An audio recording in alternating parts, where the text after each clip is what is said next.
Well, okay, I survived. Polyphemus and survive. I did better than Polites. Sorry, that was mean to all the fans of Polites. I mean, he got his head cracked open like an egg. But we have knocked out Polyphemus. Now Odysseus has to formulate his plan of how they're going to get out, which is a multi-step plan. Again, highlighting how goddamn smart Odysseus sometimes is and thinks he is and knows he is. He's, again, also the dumbest smart person alive, but what can you do? He's a Greek hero.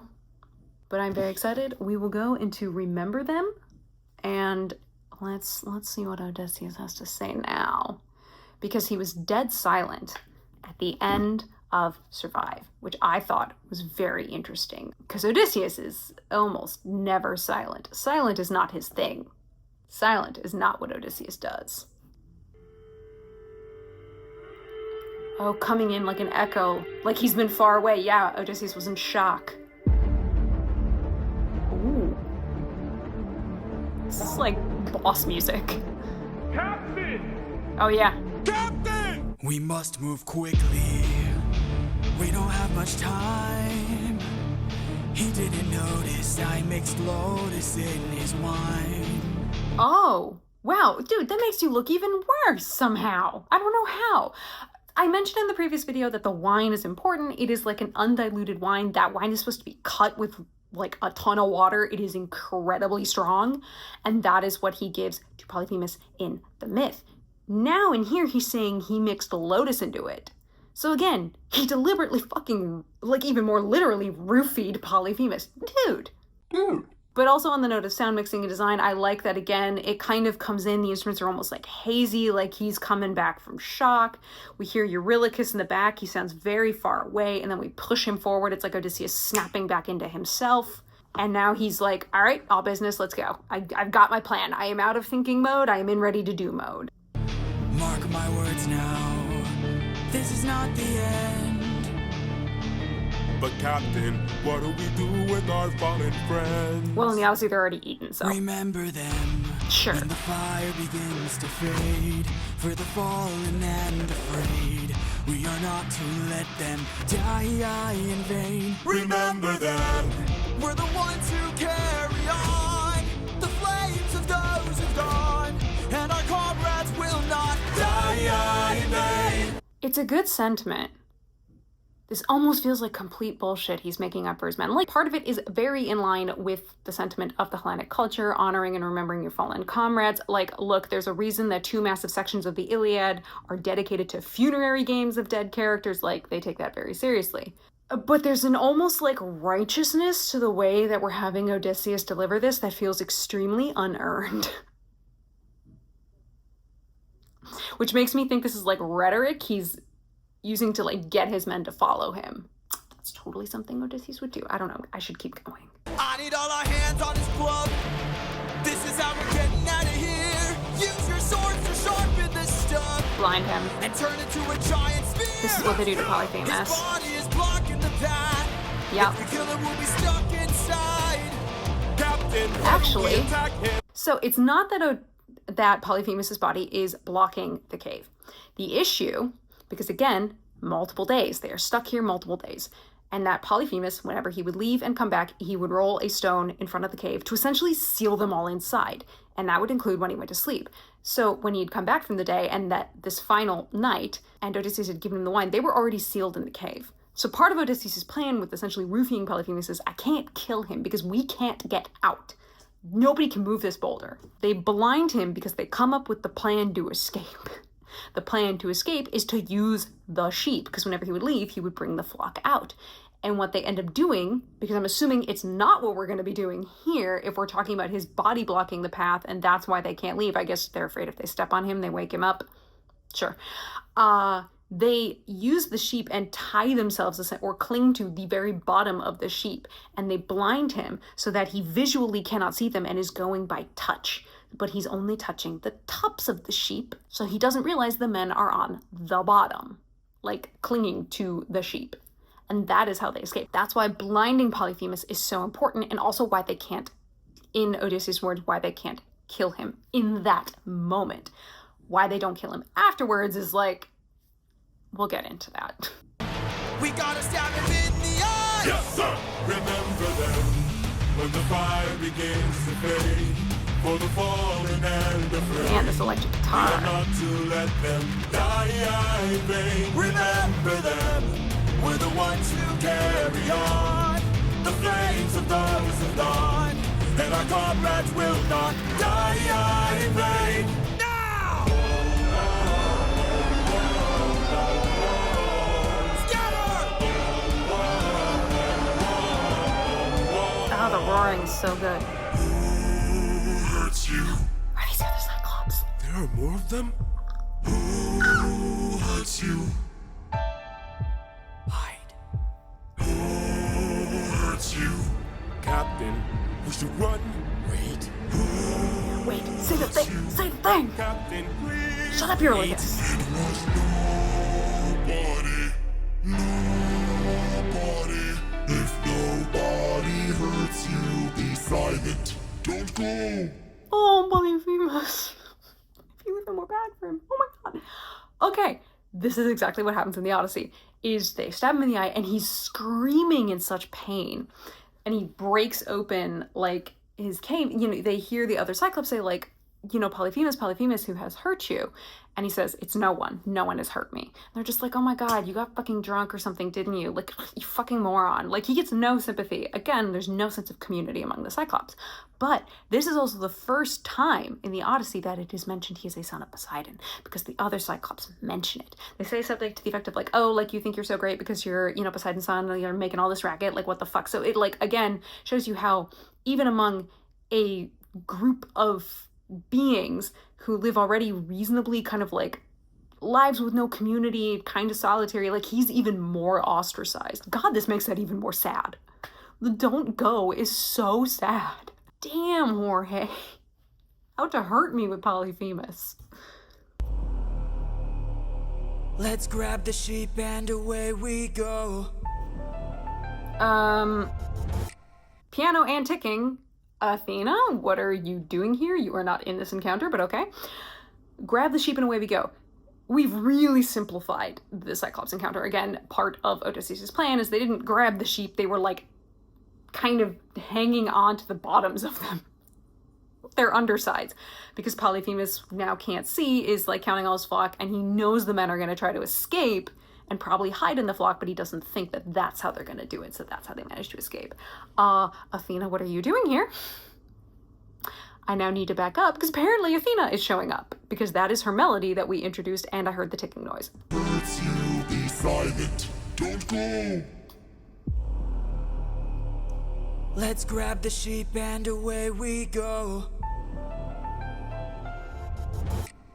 Have you forgotten the lessons I taught you? He's still a threat until he's dead. Finish it. Yeah. No. The fuck? No. What good would killing do?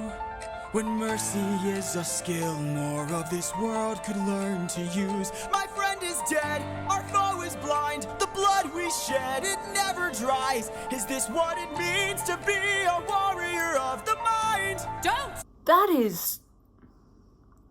This, again, I mentioned this earlier in the song. His words at the beginning of the song, Odysseus is, had this sense of righteousness that felt unearned. This is such false fucking righteousness.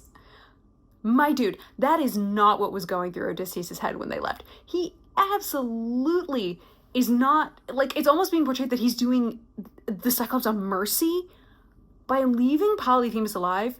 In the context of the Greek culture, it was not mercy. It was the cruelest fucking thing he could have done. Hence I'm saying this righteousness is so fake, because he would know this is the cruelest thing he can do. Absolutely the cruelest thing he can do. You've left him alive, but you've left him alive permanently disabled. He's blind, okay? Now look, the Greeks were many of the ists, okay? They were misogynist, they were sexist. They are absolutely ableist. Being left alive with a permanent disability was worse than being killed. If he had at least killed Polyphemus afterwards, that would have at least been honorable. Like, you killed him, you killed this opponent, right? And then Polyphemus can be buried and have his whatever funerary honors, although again, the Cyclops are being portrayed as not really having culture and community, so maybe they don't have that, but that would have been a greater mercy and honor than leaving him alive. Leaving him alive is a slap in the fucking face to Polyphemus. It's on purpose. It's cruelty at its highest, like, point. And Odysseus here trying to frame it like, no, I'm sad because my friend died. Don't lie to yourself, my dude. You're doing it because it's a cruel thing to do. Because you can. It's a fuck you to Polyphemus. And I'm really hoping that this is being played the way I'm seeing it, that this is fake righteousness, that he's lying to himself about it, that like, I am not the monster, he is. Again, this theme being, when does a man become a monster? This moment right here. This is the moment that Odysseus is at his most monstrous, because there's no justification in leaving him alive other than to be cruel and to say, fuck you. There's no other reason, especially with what he does next, which is also just equally stupid. And also, again, Athena does not appear at all at this point. Like, she's coming down, what I'm reading here, the way I'm going to interpret this with my knowledge of the myth, is her coming down to say, remember, you are a Greek hero, you have to kill him. You have to. That is the code. That is the ethics. Not killing him is a greater sin than killing him, because it just means you're being malicious and cruel. But that's exactly what Odysseus was doing. Again, they're all assholes, but they're our assholes. Ooh. Hey, Cyclops! When we met, I led with peace, while you fed your inner beast. Except you didn't. Okay, wow. No, Odysseus, I'm gonna take you to task on this. We met, I led with peace. No, you didn't. You broke into his home and you killed his sheep. You violated Xenia right from the off. You don't get to claim this. Again, false righteousness. False fucking righteousness. You self-righteous prick. You are so wrong here. Oh, you are trying so hard to justify it to yourself when you can't. While you fed your inner beast. See, that doesn't work because you guys initially violated Xenia. If we were going by how it goes in the Odyssey, you would get to call him a monster. But that would be likely why, if you then consider the Odyssey as coming from the mouth of Odysseus, he framed it that way. Just saying. I'm just saying. Also, again, we've killed off Polites so early, poor dude. You were supposed to have some more adventures. Whatever. But my comrades will not die in vain. He doesn't develop a lot. The next time that you dare, choose not to Well, then don't spare. Remember He'll spare maybe the next guy who doesn't violate Xenia. Remember us. Remember me. Oh, dumbest smart boy alive. I'm the reigning king of Ithaca. I am neither man nor mythical. I'm going to check lyrics real fast. 5 minutes later.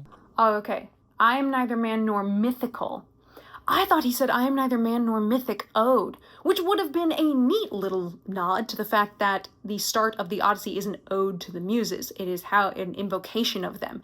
It's how you start these epics. Sing to me, O muse of the man of twists and turns. It's how Robert Fagles opens his translation.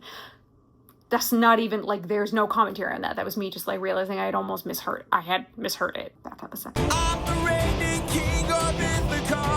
Dumbest smart boy alive. I am neither man nor mythical. In darkest moment, Yeah, you are. You're the cruelest thing that ever hit him. I am the infamous Odysseus! Oh, you dumb fuck.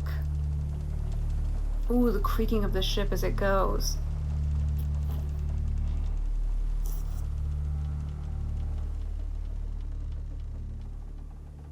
And we just end in silence. So does Polyphemus not speak back? So, the ending of that conversation that he has where he says, I'm Odysseus of Ithaca, that conversation which happens while Odysseus is on his ship and Polyphemus is actually up on, like, the cliff rocks of his island, they're shouting at each other. And what's important about that is Poseidon tells him, I'm going to tell my dad, Poseidon, I'm going to ask him actually to heal my eye, and I'm going to, like, tell him everything. And Odysseus fires back, again, the dumbest shit you can imagine, where he says essentially, you know what, I wish I could summon a god to fucking smite your ass. Like, fuck you, nah. He's an absolute childish dick from the ship and just, like, continues to berate Polyphemus. And as they leave, Polyphemus literally calls out to Poseidon that, like, this is what happened to me. And we hear that Poseidon hurt him. And we know that fucking Odysseus, like, is one of those where you go, most arrogant son of a bitch ever. You got told this is a son of Poseidon and you continued to twist the fucking knife. You just kept going. Are you dumb? I mean, Yes, you're smart and you're dumb. Again, the problem with Odysseus is he knows he's smart and he's riding the high of pulling the no one, no man trick. He thinks he's so goddamn smart. And he's like, and I'm gonna leave you alive because fuck you. I'm not even gonna kill you and grant you that honor. Fuck you. And he just keeps going. And again, that is part of why later he's gonna regret that decision because you pissed off the literal godly embodiment of the fucking sea that you're on. I'm calm. I'm an adult. It's fine. But again, my big thing that I am pulling from Remember Them is this Odysseus, like, I keep using the phrase, like, false, fake righteousness, this undeserved righteousness that he has. Like, he has no room to be saying any of this. And it's as much, I would think, him already formulating what he'll tell others, because again, that would fall more in line with the way the story goes in the Homeric tradition, is there is a righteousness because, oh, well, Polyphemus violated Xenia, we did nothing wrong. So it's like he's already formulating his cover story, and also he's trying to convince himself. If again we take a lot of this adaptation to be when does the man become a monster, putting a real big emphasis on this internal conflict of Odysseus in that regard, then he's being presented with an absolute embodiment of what he would see as monstrous. Like everything about this to him is monstrous. Not even just that he's a Cyclops, but like everything that happens. And so he's convincing himself, well, I'm not that. I'm a Greek. I'm not that. So obviously I'm justified. My bro, honestly, having Athena roll up to be like, what the fuck are you doing leaving him alive? That's not what a Greek hero does.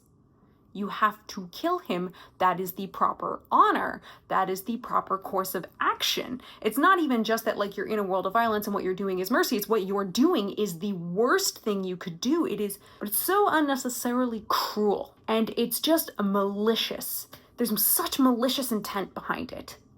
And the fact that he's trying to justify it so intensely to the men around him, to himself, that's really interesting. Now I'm really curious what the song My Goodbye is, because like when I saw the track list initially, I thought My Goodbye was going to be the whole song where basically Odysseus pulls the big, fuck you, I'm not no man, my name is Odysseus of Ithaca, eat shit. Like, okay, well we've already done that.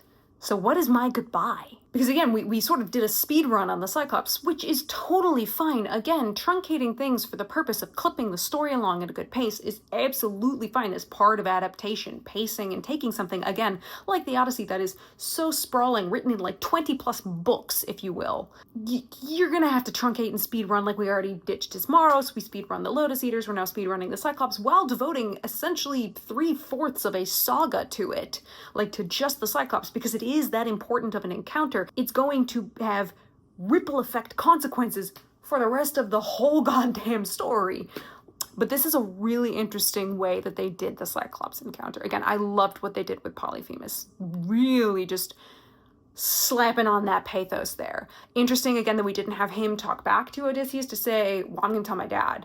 Like, I'm going to send Poseidon after you. I'm going to curse you for that. Because they go off to sea knowing that that's what Polyphemus is saying. And again, one of the important things of Xenia is this idea of then theoxenia, which is that you never know if you've got a god in disguise coming to you, or that you've maybe entered into the house of somebody who might be a god in disguise, so you have to be careful. In this case, you've entered the house of a child of a god, and not just a god, you chose the most unpredictable, nastily tempered of the gods, on whose survival you depend to be nice to you.